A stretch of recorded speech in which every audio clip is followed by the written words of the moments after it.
সুপ্রিয় ভ্রাতৃবৃন্দ, তরবারির দ্বারা এটা ইসলাম সম্প্রসারিত হয়নি। আল্লাহ তাআলা বলেন, ওয়া ইন আকাতুম ফাআকিবু বিমিসলি মা মুকিতুম বিহি ওয়া লা ইন সাবারতুম লাহু খায়রুল লিস-সাবিরিন। আর যদি তোমরা শাস্তি দাও তবে ঠিক ততটুকু শাস্তি দাও যতটুকু তোমাদের দেওয়া হয়েছে, আর যদি তোমরা সবর করো তবে তাই সবরকারীদের জন্য উত্তম। সূরা নাহল 16 নম্বর সূরার 126 নম্বর আয়াত। মক্কা বিজয় যখন হলো বিনা রক্তপাতে মুশরিক কাফের যারা মুহাম্মদ সাল্লাল্লাহু আলাইহি সাল্লামকে মক্কা ত্যাগ করতে বাধ্য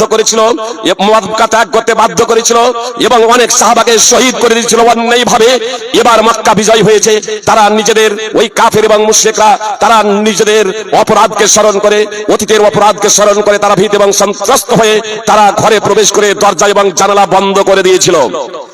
একজন মুসলমান বলল, আজকে প্রতিশোধ নেওয়ার পালা, আজকে কাউকে ছাড়া হবে না, আজকে তাদেরকে একেবারে কঠোর প্রতিশোধ নেওয়া হবে।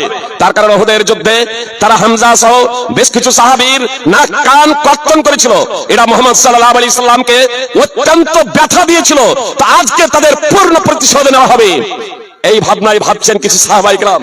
আল্লাহ তাআলা পবিত্র কোরআনে আয়াত অবতীর্ণ করে দিলেন, সূরা নাহলের 126 নম্বর আয়াত, এবং আয়াত অবতীর্ণ করে দিয়ে বললেন, যদি প্রতিশোধ নেব যদি মনে করো তাহলে ততটুকুই নিতে পারো যতটুকু তোমাদের প্রতি অত্যাচার করা হয়েছে। আর তারপর আল্লাহ বলছেন, কিন্তু যদি তোমরা ধৈর্য ধারণ করো, অর্থাৎ ক্ষমা করে দাও, প্রতিশোধ না নাও, যদি তোমরা ধৈর্য ধারণ করো তাহলে ধৈর্যশীলদের জন্য এটাই উত্তম, অর্থাৎ ক্ষমা করে দেওয়াটা উত্তম। তোমরা ইচ্ছা করলে ক্ষমা করে দিতে পারো।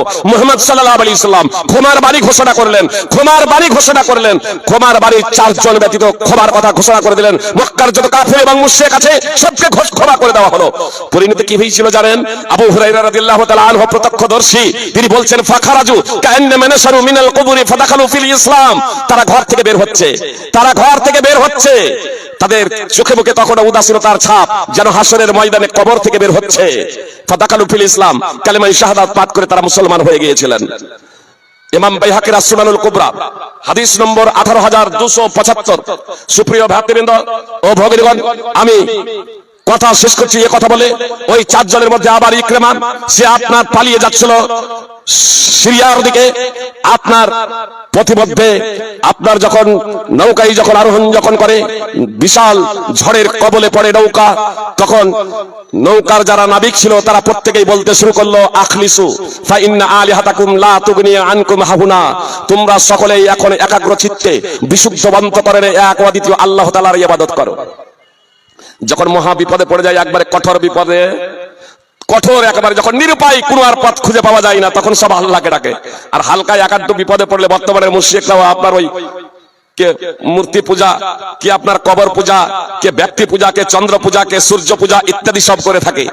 ওই মুশরিকরা, মক্কার কাফের এবং মুশরিকরা, তারাও এগুলোই করতো, ইকরামারাও এগুলোই করতো। জি, আপনার লাত উজ্জা মানাত এগুলোর পূজা পাঠ করতো। কিন্তু ওই নাবিকেরা, মাঝিরা এবার বলছে, যখন সমুদ্রে যখন আপনার ঝড়ের কবলে পড়েছে আপনার নৌকা, হাবুডুবু যখন খেতে যাচ্ছে, তখন এবার বলছে, আখলিসু, এখন তোমরা একাগ্র চিত্তে বিশুদ্ধ অন্তঃকরণে এক আল্লাহকে ডাকো। এই মহাবিপদে ফা ইন্না আলিহাতাকুম লা তুগনি আনকুম হাহুনা, এই মহাবিপদে তোমাদের দেবী দেবতা, চন্দ্র সূর্য গ্রহ নক্ষত্র, পাহাড় পর্বত, প্রতিমা মূর্তি, কোনো কিছুই তোমাদের কোনো উপকার দিবে না। বরং তোমাদের যদি উপকার দেয় তবে আকাশ এবং পৃথিবীর যিনি এক অদ্বিতীয় স্রষ্টা, তিনি তোমাদের পরিত্রাণ দিতে পারে। ইকরামার হৃদয়ে দাগ কেটে গেল। আর এই কথাই তো মুহাম্মদ সাল্লাল্লাহু আলাইহি সাল্লাম এতদিন পর্যন্ত বলে এসেছেন, আর এজন্য আমরা তার বিরুদ্ধাচরণ করে বসেছি।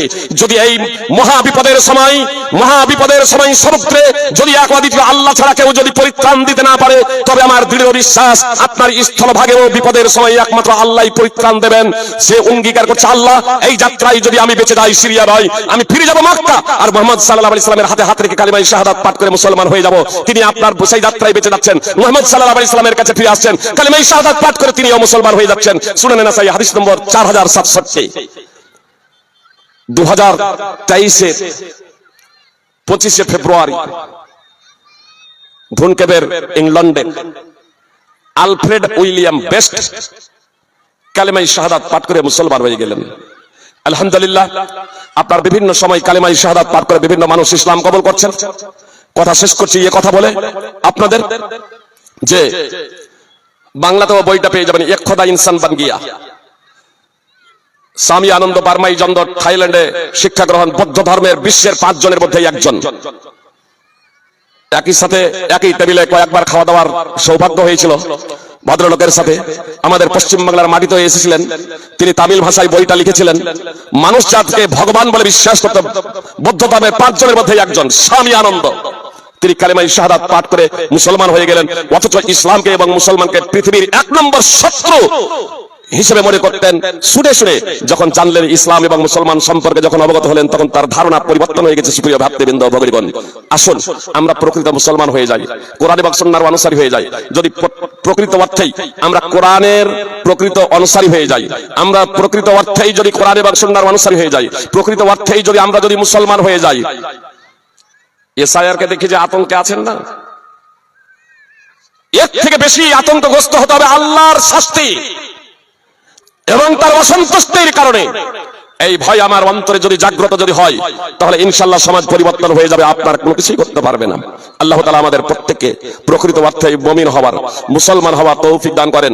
অমুসলিম ভাই যারা আছেন তাদেরকেও বলবো যে ইসলাম সম্পর্কে ভুল ধারণা সমাজে ছড়িয়ে আছে, এজন্য ওই ভুল ধারণার বশবর্তী হয়ে নয়, শত্রুদের কথা দ্বারা নয়, আপনার জন্য গ্রন্থমুক্ত নিজে পবিত্র করার অধ্যয়ন করুন এবং অগ্রপশ্চাৎ কাটছাট করে নয়, আপনার তার প্রেক্ষাপট অনুযায়ী ব্যাখ্যা বিশ্লেষণ করুন, বুঝার প্রচেষ্টা করুন, বুঝে কোরআন অধ্যয়ন করুন। মাতৃভাষায় কোরআন হয়ে গিয়েছে, যদি বুঝতে সমস্যা হয় প্রশ্ন জাগে, উলামায়ে কেরাম আছেন, ধর্মীয় পণ্ডিত আছেন, তাদের কাছে আপনি রুজু করুন, তাদের কাছে প্রত্যাবর্তন করুন, তাদের কাছ থেকে শুনে নিন, ইনশাআল্লাহ আপনার সমস্যা দূর হয়ে যাবে। এবং মুসলিম যারা আছেন তাদের সকলকেই বলবো, এই জীবনটাই শেষ নয়, এই জীবনের পরে আর একবার জীবন আছে, বারবার জীবন লাভ এটাও সঠিক নয়। অতএব আসুন আমরা পবিত্র কোরআন এবং সুন্নাহ অনুযায়ী জীবনযাপন করি। আল্লাহ তাআলা আমাদের প্রত্যেককে পবিত্র কোরআন ও সুন্নাহ অনুযায়ী জীবনযাপন করার তৌফিক দান করেন, আমিন। পরিশেষে এই প্রোগ্রামের যারা কর্মকর্তা যারা আছেন, যারা এই প্রোগ্রামের ব্যবস্থাপনা করেছেন, তাদেরকে আল্লাহ তাআলা উত্তম বদলা দান করুন। আমরা যারা শুনছি, আমরা যারা অংশগ্রহণ করেছি, যারা লাইভে যারা শুনছি, তাদের সকলকেই পবিত্র কোরআন এবং সুন্নাহর বাণী, নিখুঁত নির্ভেজাল বাণী শোনার পরে তার প্রতি আমল করার তৌফিক দান করুন। হি আল্লাহ, তুমি আমাদের জানতে বা জানতে, চলতে ফিরতে উঠতে বসতে যা কিছু ত্রুটি বিচ্যুতি হয়ে গেছে, আল্লাহ তুমি নিজ রহমতে তা ক্ষমা করে দেন। হি আল্লাহ, আমরা যাতে তাওহীদের প্রতি প্রতিষ্ঠিত থাকতে পারি, তার জন্য তুমি সেই তৌফিক দান করুন। আমরা যাতে এই দুনিয়ার চাকচিক্যময় মায়া এবং মমতার প্রলোভনে পড়ে তাওহীদ হারা না হয়ে যায়, আমরা কখনো যেন স্লিপ হয়ে না হয়ে যায়, আমরা কখনো যেন ভ্রান্ত পথে অবতীর্ণ না হই। হে আল্লাহ, তোমার রহমত ছাড়া নিজেদের হেফাজত এবং সংরক্ষণ করা সম্ভব নয়। এজন্য হে আল্লাহ, তোমার কাছে আমরা প্রার্থনা করি, এই প্রোগ্রামের যারা উদ্যোক্তা, তাদের সহ যারা আলোচক এবং যারা অংশগ্রহণ করেছেন, যারা শুনছেন, তাদের সকলের জীবনের অতীত এবং বর্তমানের সব ত্রুটিকে ক্ষমা করে দিয়ে নিজ রহমতে তুমি আমাদেরকে তোমার প্রদত্ত জীবন ব্যবস্থা অনুযায়ী চলার পথে তৌফিক দান করো, আমিন। আকুলু কাউলি হাযা আস্তাগফিরুল্লাহ লি ওয়া লাকুম ওয়া লিসাইরিল মুসলিমিন। আসসালামু আলাইকুম ওয়া রাহমাতুল্লাহি ওয়া বারাকাতুহু। শুকরান, জাযাকুমুল্লাহু খায়রান ওয়া হাসানাল জাযা। আলহামদুলিল্লাহ, আমরা বেশ কিছুক্ষণ থেকে গুরুত্বপূর্ণ বিষয়ে আলোচনা শুনছিলাম, যথার্থ আলোচনা হয়েছে। আশা করি এই যে একটা সংশয় যে ইসলাম তরবারি দ্বারা বিস্তার লাভ করেছে, এটা দূর হয়েছে। আমরা সকলেই ইসলাম সম্পর্কে সঠিক ধারণা রাখব এবং অন্যের দ্বারা আমরা প্রভাবিত হব না, বরং ওরা নিজেই অধ্যয়ন